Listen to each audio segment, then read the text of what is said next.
बेशुमार हैं कि इन तहाइफ को ना सिर्फ इनकी वैल्यू कम लगवाई गई बल्कि इनकी वैल्यू कम लगवाकर अब एक घड़ी है जो खाना काबा के डायल वाली घड़ी है, वो बाजार से खरीदी नहीं जा सकती।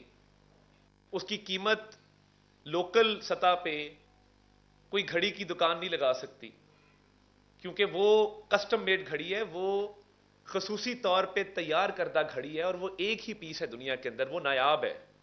जब ऐसी नायाब चीज जो मार्केट में दस्तयाब नहीं है और उसमें हीरे जवाहरात लगे हैं, तो फिर जो हीरे जवाहरात के माहिर हैं वो उसकी कीमत लगाते और वो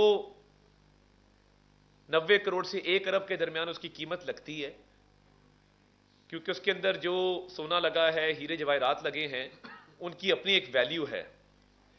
अब बहुत सारे तोशाखाना के तहाइफ ऐसे हैं जिनकी कीमत लोकल सतह पे 10 करोड़ लगवाई गई और उसका 50% 5 करोड़ सरकारी खजाने में जमा कराया गया और फिर उस घड़ी को वसूल करके ब्लैक मार्केट के अंदर 80-90 करोड़ का बेचा गया और मुनाफा कमा के खा गए। अब ये इमरान अहमद न्याजी साहब और बुशरा मानेका साहिबा एक गैंग चला रहे थे घर पर, और बाकायदा वो जो ऑडियो आपने सुनी जिसमें वो मुलाजिम को डांट रही हैं कि ये तहाइफ को किसने तस्वीरें खींच ली, किसने देख लिया, इनको हवा नहीं लगनी चाहिए थी, तो ये बाकायदा एक व्यापार हो रहा था।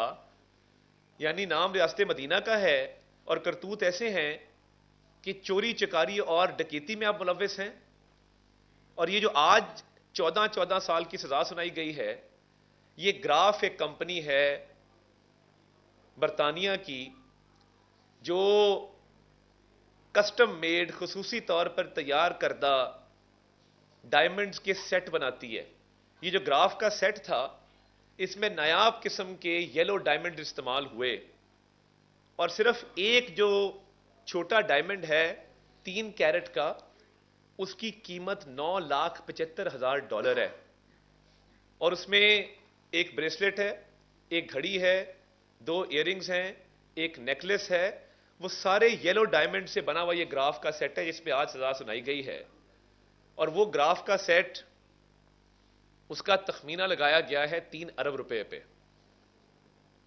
इसीलिए जो आज सजा सुनाई गई है 78 करोड़ रुपया इमरान खान साहब के जिम्मे है और 78 करोड़ रुपया बुशरा मानेका साहिबा के जिम्मे है।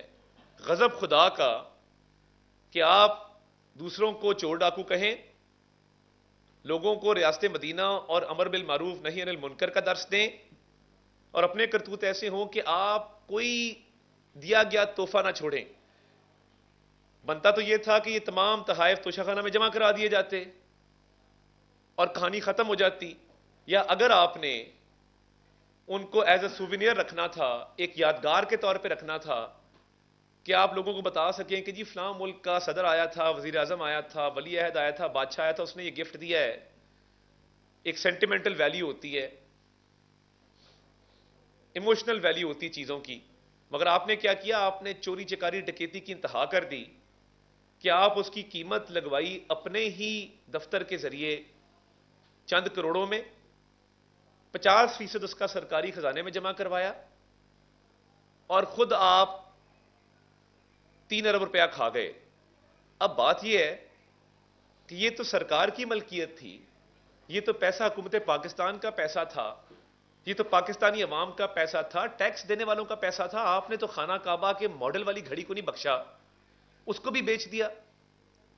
और एक इस्लामाबाद में दुकान है जो घड़ियों की मरम्मत करती है, छोटी सी दुकान है, आपने उससे जाली रसीद बनवाई। हमें कहते थे रसीदां कढो, और अपनी रसीदें इतनी जाली निकली हैं कि आप एक जालसाज, एक फ्रॉड, एक मकार और करप्ट शख्स के तौर पे सामने आए हैं।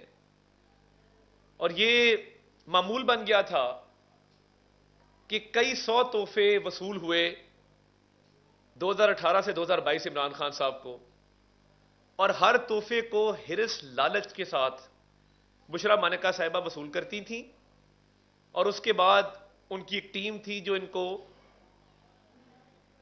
ब्लैक मार्केट में बिकवाती थी। कोई घड़ी दुबई में बेच दी, कोई किसी और मुल्क में बेच दी। और फराह गोगी साहिबा जो आज तक मफरूर हैं, वो इसमें कलीदी किरदार अदा करती थी। तो मैं ये समझता हूं कि आपने ना सिर्फ रियासत पाकिस्तान का नुकसान किया, आपने वजारत उज़्मा के ओहदे को बेतौकीर किया।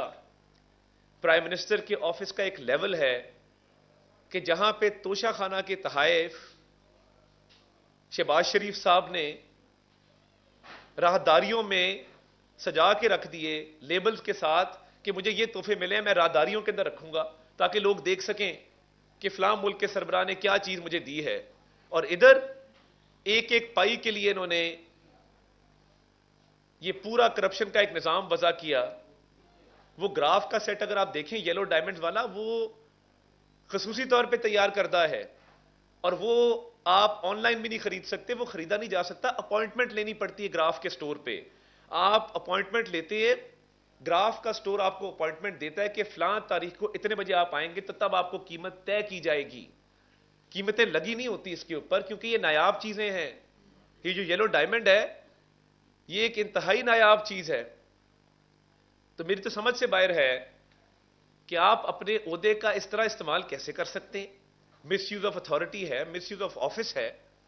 आपने अपने इख्तियारात का नाजायज इस्तेमाल किया और इतनी करप्शन की कि ये अरबों रुपए में जाती है। आपने जो सिर्फ तहाइफ बेचे हैं, वो 15 से 20 अरब के आप सिर्फ तहाइफ बेच गए हैं। आपको कुल तहाइफ तकरीबन 200 जो वसूल हुए थे, आपने आदत बना ली कि उन तहाइफ को, और ये देखें ना, एक तोहफा आया है, बुशरा मानिका साहिबा उसको दबोच लेती थी लालच के साथ कि ये किसी और को नजर ना आ जाए, कोई इसको देख ना ले, किसी और के हाथ ना लग जाए, और फिर उसके बाद उसकी वैल्यू कम लगवा के औने पौने उसको खरीद लेती थीं और बाद में ब्लैक मार्केट में उसका सौदा किया जाता था। यानी आपने इस कौम का, इस मुल्क का मजाक बना दिया, आपने पूरे निजाम का मजाक बना दिया कि आप अरबों रुपए के तहाइफ मजाक मजाक में ही बेच गए। इस मुल्क में इतनी करप्शन किसी हुक्मरान ने, किसी वजीर आजम ने नहीं की जितनी इमरान नियाजी ने की है, और बेदर्दी के साथ की है, और एक सोचे समझे मंसूबे के तहत की है। आप असासे देखें ना, आप 2018 से पहले के असासे देखें और 2018 के बाद के असासे देखें, तो कब्जा ग्रुप था, पूरा पूरा माफिया था। अलीमा खान साहब हैं, वो कब्जे करवा रही हैं उधर भक्कर में, आप जानते हैं। उज़्मा खान साहबा कब्जे करवा रही हैं, कई सौ कनाल जमीन हथियाई जा रही है, और आपकी बेगम साहबा हैं, वो घड़ियां बेचती जा रही हैं। यानी पहले आपने साइफर लहराया और पूरी कौम को गुमराह किया। आपने कहा जी मेरी हुकूमत अमेरिका ने गिराई, नहीं बाजवा ने गिराई, नहीं मोहसिन नकवी ने गिराई, नहीं मैंने खुद गिराई। यानी कोई एक बात पे खड़े तो हों, और साइफर के अंदर कोई थ्रेट नहीं था, कोई साजिश नहीं थी, किसी ने नहीं कहा था कि हम आपकी हुकूमत गिरा देंगे। कभी ऐसा होता है कि आपके सफीर को बुला के, ये कोई गली मोहल्ले के बदमाश है कि आपके सफीर को बुला के अगला कह रहा है हम तुम्हारी हुकूमत खत्म कर रहे हैं। यानी कोई अक्लमंदी से काम लें, और अपने सियासी मकासद को फरोग देने के लिए आपने वो साइफर लहराया, पब्लिकली लहराया, और कहा कि जी अमेरिकी साजिश हो गई है। और वो साइफर ऑफिशियल सीक्रेट्स एक्ट की वायलेशन थी। आपने सियाको सबाक से हटके उसको पेश किया, आपकी ऑडियो मौजूद है। आपने कहा हमने साइफर से खेलना है। कोई भी शख्स कौमी सलामती से खेले, पाकिस्तान के बैनुल अक़वामी सतह पर ताल्लुकात खराब करने की कोशिश करे, तो क्या उसको सजा नहीं दी जानी चाहिए?